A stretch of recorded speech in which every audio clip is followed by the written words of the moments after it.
one of those books that is just so much fun to read over and over and over again. I have a feeling we'll be reading B.B. Wolf for a while. Our Old Testament passage is Deuteronomy chapter 30, verses 15 to 20. And this is Moses talking to the people. And he's talking to the people. The sad story of Moses' life is that he leads the people to freedom, and he leads them through the desert, but he does not get to enter the promised land.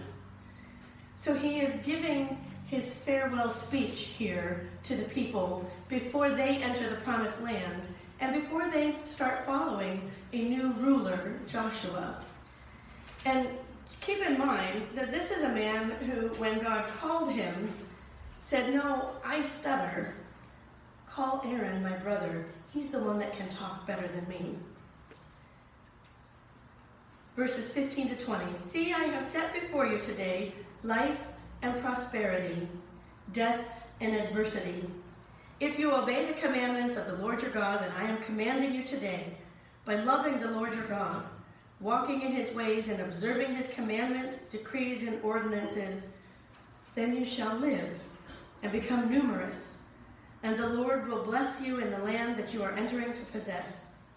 But if your heart turns away, and you do not hear, but are led astray to bow down to other gods and serve them, I declare to you today that you shall perish. You shall not live long in the land that you are crossing the Jordan to enter and possess. I call heaven and earth to witness against you today that I have set before you life and death, blessings and curses. Choose life so that you and your descendants may live, loving the Lord your God, obeying him and holding fast to him, for that means life to you and length of days, so that you may live in the land that the Lord swore to give to your ancestors, to Abraham, to Isaac, and to Jacob." Those are fairly strong words from a really strong leader who had pretty strong doubts as to whether he was going to be able to follow God's call. Paul is giving equally strong words to the church at Corinth, and he is kind of channeling Moses here and saying, look, people, choose life or death. Do you want to follow the way of the Lord, or do you want to go your own way?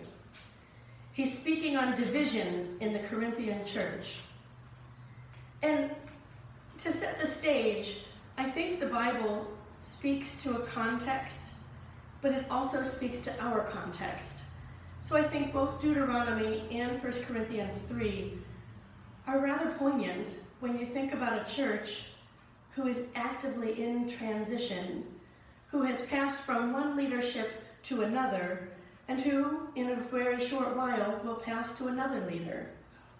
And so think about these words that Paul is telling them about leadership and choosing life and what's really important about the walk of faith.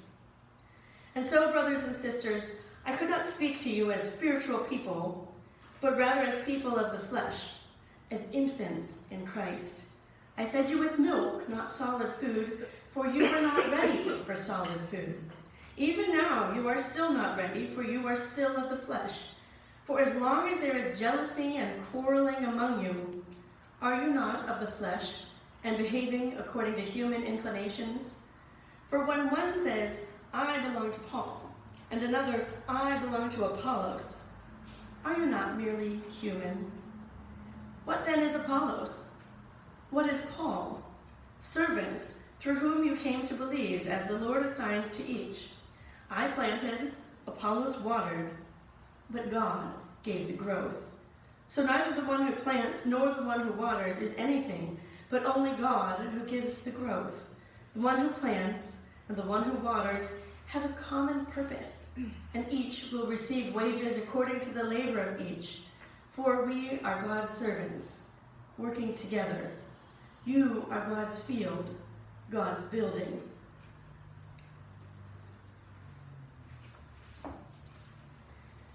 And we continue in the Sermon on the Mount in Matthew 5. And I'll remind you that just before our passage starts, Jesus explains to them that he has not come to abolish the law, but to fulfill the law. And then he starts talking about the law. So we have this passage here, Matthew 5, verses 21 to 37. Concerning anger. You have heard that it was said to those of ancient times, you shall not murder, and whoever murders shall be liable to judgment. But I say to you that if you are angry with a brother or sister, you will be liable to judgment. And if you insult a brother or sister, you will be liable to the council. And if you say, you fool, you will be liable to the hell of fire. So when you are offering your gift at the altar, if you remember that your brother or sister has something against you, leave your gift there before the altar. First, be reconciled to your brother or sister, then come and offer your gift. Come to terms quickly with your accuser while you are on the way to court with him, or your accuser may hand you over to the judge, and the judge to the guard, and you will be thrown into prison. Truly I tell you, you will never get out until you have paid the last penny. Concerning adultery, you have heard that it was said, you shall not commit adultery. But I say to you that everyone who looks at a woman with lust has already committed adultery with her in his heart. If your right eye causes you to sin, tear it out and throw it away. It is better for you to lose one of your members than for your whole body to be thrown into hell. And if your right hand causes you to sin, cut it off and throw it away. For it is better for you to lose one of your members than for your whole body to go into hell. Concerning divorce, it was also said, whoever divorces his wife, let him give her a certificate of divorce. But I say to you that anyone who divorces his wife, except on the grounds of unchastity, causes her to commit adultery, and whoever marries a divorced woman commits adultery. Concerning oaths, again you have heard that it was said to those of ancient times, you shall not swear falsely, but carry out the vows you have made to the Lord.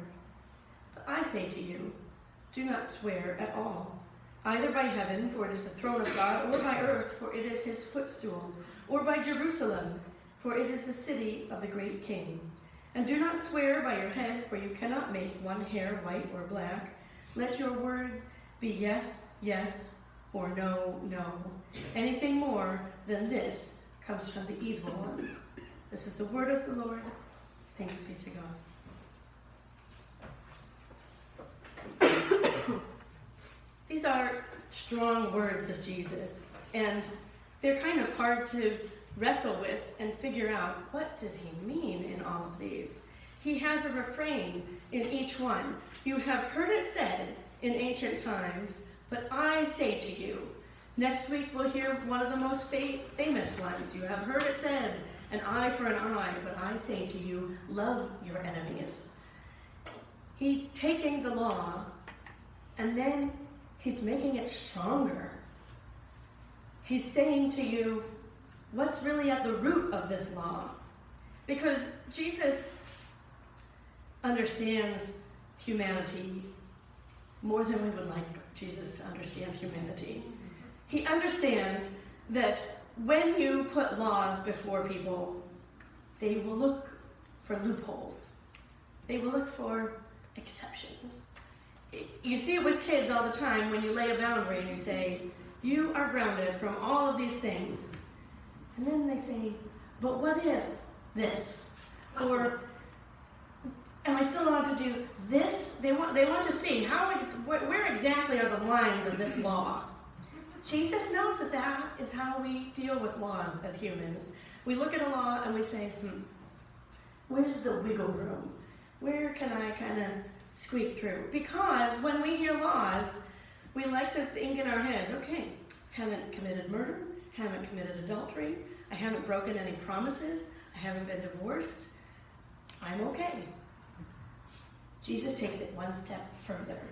And he says it's not enough just to follow the law because it's legal, because it's what, you have to look at the spirit of the law.